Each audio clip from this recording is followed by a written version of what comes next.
On continue avec notre petit résumé de l'Évangile et on a vu que le salut c'est l'union avec Christ grâce à l'œuvre du Père, du Fils et du Saint-Esprit, que ça c'était une manière de définir l'Évangile au sens large et puis que l'Évangile au sens étroit c'était ce que Dieu avait fait particulièrement dans le Fils, dans sa mort et sa résurrection, c'est ce qu'on vient de voir. Et maintenant on va voir l'œuvre de l'Esprit à qui on attribue l'application du salut. Donc le Fils va accomplir objectivement, en dehors de nous, le salut, dans sa mort et sa résurrection, et le Saint-Esprit va nous appliquer subjectivement, personnellement, en nous, ce que Jésus a fait, les bénéfices de ce que Jésus a fait en nous unissant à lui. Alors, on va lire quelques citations. Le tout est accompli de Jésus en croix. L'achèvement de l'œuvre qui lui avait été assignée et qui fait de lui l'auteur du salut éternel, une fois pour toutes, laisse pendante la question de l'accès aux bienfaits obtenus. Comment entrons-nous effectivement en jouissance de la rédemption opérée en notre faveur? Donc, c'est évidemment grâce à l'œuvre de l'Esprit Saint. Donc, comment quelque chose qui a été fait il y a 2000 ans va avoir un impact pour nous aujourd'hui? Donc, le Nouveau Testament, là je fais une petite parenthèse, on va faire une petite parenthèse. On doit comprendre le salut dans le développement de l'histoire eschatologique du Nouveau Testament. Donc le Nouveau Testament atteste l'ouverture de l'ère eschatologique pour marquer la réalisation de la promesse et que Jésus est le vrai Messie d'Israël.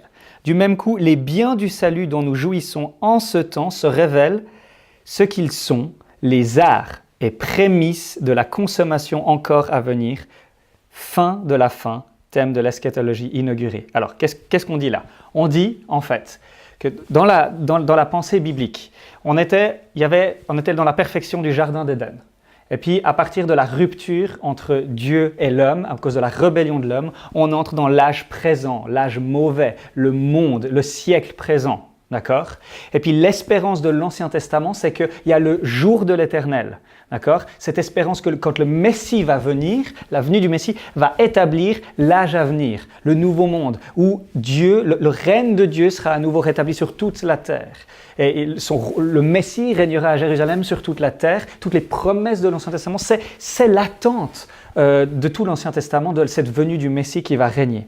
Donc on attend vraiment, on est dans cet âge présent et on attend et on se réjouit, on dit Seigneur viens, reviens pour établir ton règne. Maintenant, le Messie est venu mais pas du tout comme on s'y attendait, d'accord? Parce que Jésus est venu et il n'a pas établi l'âge à venir de toutes les promesses qu'on a dans l'Ancien Testament. Il est venu, il est mort sur une croix aux mains des ennemis et il est ressuscité. Et dans sa résurrection, il a inauguré l'âge à venir.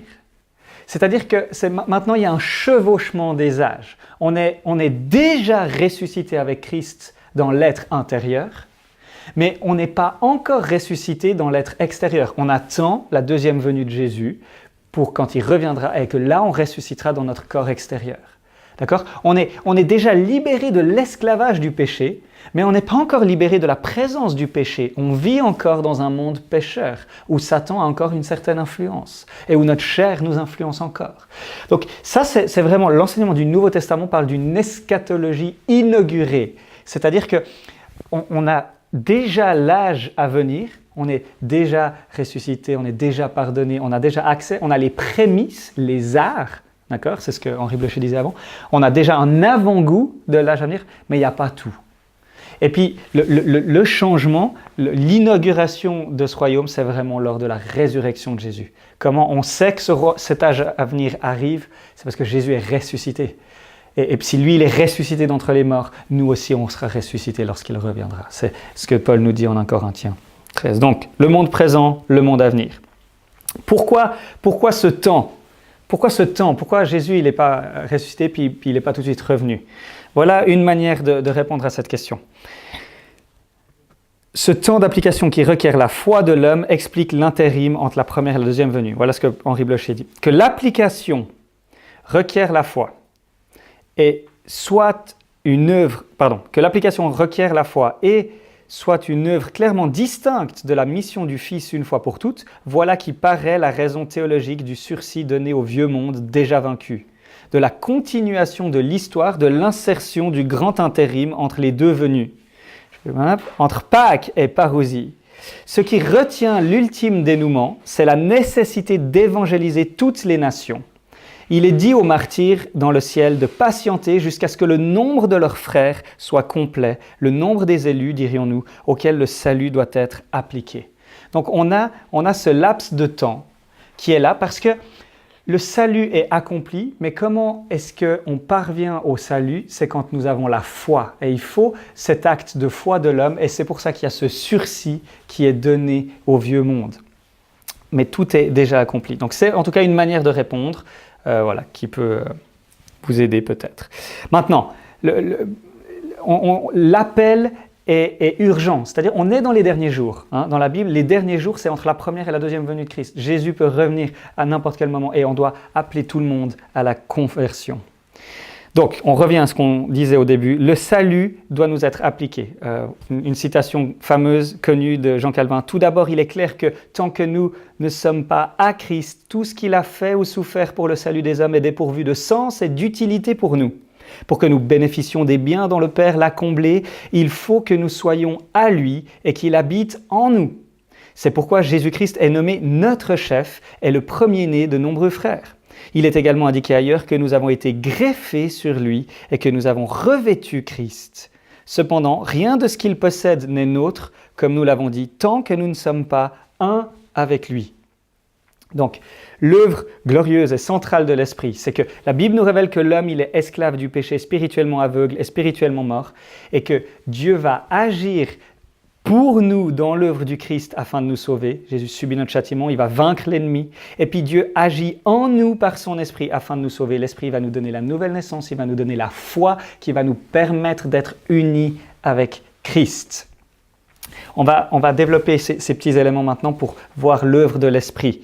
Nous ne sommes pas libres, mais esclaves du péché. Tout homme qui commet le péché est esclave du péché. Autrefois, vous étiez les esclaves du péché. Donc parfois, on se présente nos vies en se disant « Ok, je suis comme cette petite souris, puis j'ai le choix entre être esclave ou avoir accès à la vie et puis manger cet excellent fromage. » Bon, c'est des illustrations. La réalité, qu'est-ce que la Bible nous dit, c'est que non. Dieu, il dit, choisis la vie, mange le fromage et pas l'esclavage, mais en fait, tu es déjà esclave, d'accord? Et quand on invite les gens à la repentance, leur situation, c'est qu'ils sont esclaves. C'est les versets que j'ai lus juste avant. Vous étiez esclaves. Non seulement on est esclaves, mais la Bible, elle dit aussi que nous sommes spirituellement morts. Autrefois, vous étiez morts à cause de vos fautes et de vos péchés. Et Colossiens 2,13, et vous qui étiez morts à cause de vos fautes. Ça veut dire que la souris, elle n'est pas « Ah, j'ai le choix entre la vie et la mort ». En fait, on est spirituellement mort et quand on invite les gens au salut, ils sont spirituellement morts. La Bible affirme de plein de manières que le pécheur ne peut pas et ne veut pas mettre sa foi en Jésus. Jérémie 13, 23, un Éthiopien peut-il changer sa peau et un léopard ses taches? De même, pourriez-vous faire le bien, vous qui êtes habitués à faire le mal? Est-ce qu'un léopard, il ne peut pas changer ses taches? De la même manière, on ne peut pas faire le bien parce qu'on est habitué à faire le mal. Jean 3, 5, Jésus répondit, en vérité, je te le dis, à moins de naître d'eau et d'esprit, on ne peut entrer dans le royaume de Dieu. Jean 6, 44, personne ne peut venir à moi, à moins que le Père qui m'a envoyé ne l'attire, et moi je le ressusciterai le dernier jour. Jean 6, 65, il ajouta, voilà pourquoi je vous ai dit que personne ne peut venir à moi, à moins que cela ne lui soit donné par mon Père. Romains 8, 7, en effet, la nature humaine tend à la révolte contre Dieu parce qu'elle ne se soumet pas à la loi de Dieu et qu'elle n'en est même pas capable. On est incapable et on ne le veut pas. 1 Corinthiens 2, 14, mais l'homme naturel, donc l'homme pécheur en Adam, n'accepte pas ce qui vient de l'Esprit de Dieu, car c'est une folie pour lui. Il est même incapable de le comprendre parce que c'est spirituellement qu'on en juge. Okay. La Bible dit qu'on est spirituellement mort, qu'on est incapable, qu'on n'a pas envie. Et je vous propose l'illustration du repas pour illustrer un peu ces éléments. C'est que on peut dire que c'est comme si nous, on aimait manger des bonbons. On aime juste manger des bonbons. C'est notre plat préféré. Et puis, par nature, on n'aime que les bonbons. Et on est spirituellement mort, on vit selon nos mauvais désirs, on est aveugle, on vit pour nous-mêmes. Okay. Et puis, Jésus va accomplir le salut, c'est-à-dire qu'il va cuisiner un excellent repas, un bon repas pour nous, c'est dans sa mort et sa résurrection. Il va accomplir le salut, il va préparer le repas. Et puis nous, on est là, et puis on dit « Hey, mais arrête de manger ces bonbons, c'est mauvais pour toi, regarde cet excellent repas, mets ta foi en Christ, mange ce repas. » D'accord? Mange ça, ce sera bien pour toi. Et puis, parce que le non-chrétien, il est mort, il est spirituellement mort, qu'il vit selon, il n'a pas envie. Il en est incapable. Et qu'est-ce qu'il faut? Il faut l'œuvre de l'Esprit Saint qui va lui donner la nouvelle naissance, qui va lui donner de nouveaux désirs, qui va illuminer ses yeux afin qu'il puisse voir la vérité et qui va lui donner la conversion. Il va dire « Ah oui, je reconnais que ces bonbons, c'est mauvais pour moi, j'en veux plus et j'ai envie de manger ce repas et de m'approprier le salut. » Bon, c'est une illustration qui a ses limites, mais l'idée c'est qu'on est face à des gens spirituellement morts, esclaves du péché, j'ai pas envie de Christ. Et il faut, entre guillemets, Christ a accompli tout ce qu'il fallait pour nous libérer, il a accompli tout, il nous a libérés, il a agi pour nous, et puis l'Esprit, il agit en nous. D'accord? Il faut ces deux actions pour qu'on soit sauvé. Ok, je crois qu'on va arrêter. Donc, en résumé, on a l'évangile au sens large, la bonne nouvelle du salut. Et le salut, c'est l'union avec Christ grâce à l'œuvre du Père, du Fils et du Saint-Esprit. Et puis l'évangile au sens étroit, c'est la bonne nouvelle de ce que Dieu a fait particulièrement en Christ, dans sa mort et sa résurrection. Donc, voilà, c'est ce que je viens de dire. L'évangile au sens large, c'est le puissant message qui annonce ce que le Dieu Trinitaire a fait pour nous unir avec Christ. Et puis, l'évangile au sens étroit, c'est le puissant message qui annonce ce que Dieu a fait en Christ pour nous sauver, en particulier dans sa mort et sa résurrection. Le centre de l'évangile au sens large, c'est l'union avec Christ, et le centre de l'évangile au sens étroit, on pourrait dire que c'est la mort et la résurrection. Donc, dès qu'on réfléchit l'évangile et la transformation, dès qu'on pense à la transformation, on doit avoir en tête le Dieu trinitaire.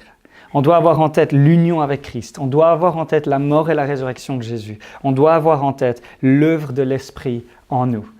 Tout ça, toutes ces vérités de l'Évangile, on doit les avoir bien à l'esprit, on doit les connaître, on doit les aimer, on doit les croire, on doit se les approprier, parce que c'est uniquement quand on aura compris à la lumière de ces vérités de l'Évangile que nous serons en mesure de lutter contre le péché dans nos vies, de grandir dans la ressemblance à Christ, d'être transformés à la ressemblance à Christ, parce que Dieu veut nous transformer et il nous transforme avec nous. On collabore avec Dieu dans notre transformation. Et ces vérités sont essentielles pour qu'on puisse grandir dans notre transformation.